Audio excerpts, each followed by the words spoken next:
We're going to bring in our featured guest. Are you ready for this, Jack? I'm all fired up. All right. WWE fans, you know her as Charly Caruso. ESPN fans, you know her as Charly Arnolt. I just know her as Charly. Hey, Charly. Yay! Hello, guys. How you doing? Hagan.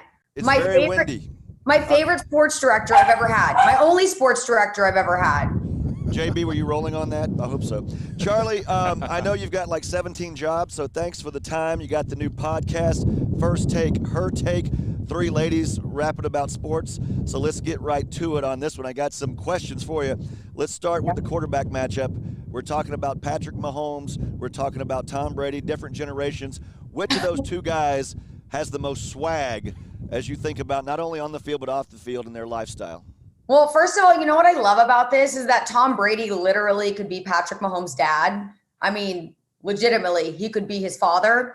But I have to say in terms of swag, look, the man's 43 years old. He has more Super Bowl championships than I can count.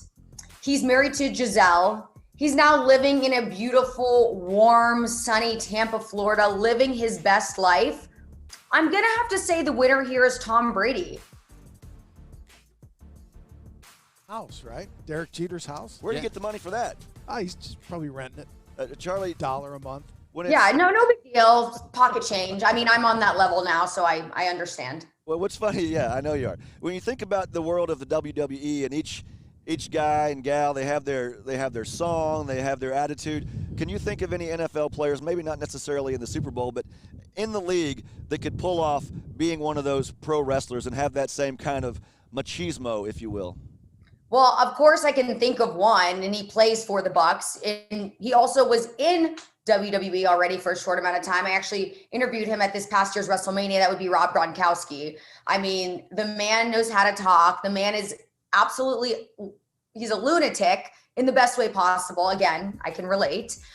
So I think Rob Gronkowski, once he's ready to hang up those cleats, he definitely has a future in the WWE, and he got a short taste of that again earlier this year. But look, when you have an invitation to come play once again with former teammate Tom Brady, and look at him now go to the Super Bowl with the Bucs, can't pass that up. We know you think Tom Brady has more swag. Which of these two quarterbacks would you rather have playing for your team in this game? You know, it's tough because you say like only in this game. I think overall, I want Patrick Mahomes. I mean, he's younger, he's fresher, he's essentially unstoppable. He's amazing. There's nothing that the man can't do. But in this particular game, and I've said this for the past couple weeks, and Hagan, I think you can attest to the fact that being a Colts fan, I'm not a Tom Brady fan per se. You know, they kind of are polar opposites.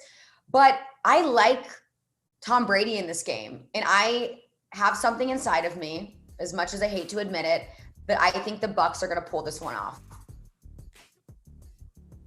That'll make JB really happy. He's the hometown Bucs guy. Yeah. Let me ask you this, Charly. Charly, I'm with you on that. In a big way. Ready to go. Buccaneers. Let's do it. Charly, I do think defense, though. I think it's not as much necessarily about the quarterbacks. I think the defense is going to dictate a lot of this game.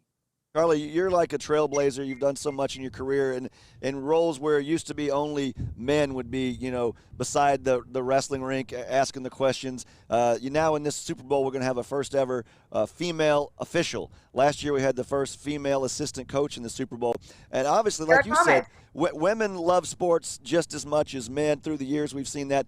You have a voice now with the podcast. Do you think maybe the men have kind of slept on that demographic and not realized how important sports is to the female gender as well? I don't necessarily think that men have slept on it. I just think that women have been given a platform now more than ever to really step up and be recognized. And I think that men are responding really positively to that. I still think that women have a long way to come. But I think that, you know, we're reaching an era where it's very noticeable that women can do everything that men can, if not better, guys. Sorry, hate to say it.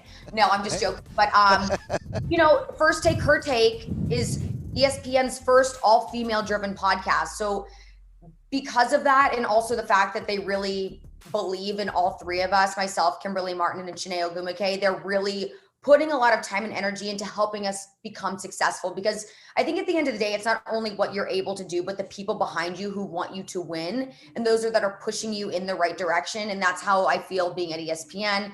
That's how I feel being at WWE. And I'm really just happy to see all of my female counterparts getting the platform, the stage that they deserve to step up and do their thing. We see a barrier broken here with Sarah Thomas being the first official. What's the next hurdle? What's the next thing you can see a woman doing in the NFL or in another sport? Do we dare dream of a day there's a head coach? Yeah, absolutely. The official wearing the white hat?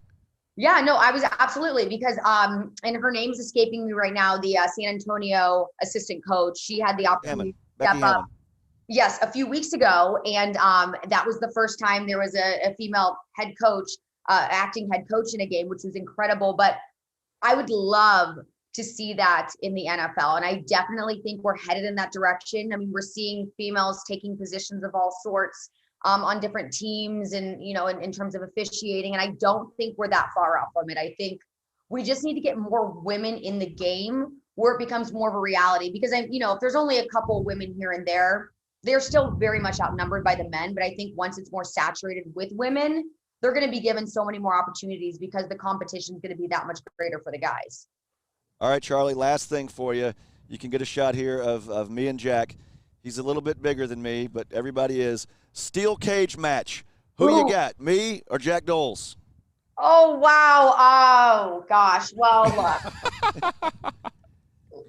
look. She's thinking. Hagan, you know I'm loyal. I'm loyal to a fault.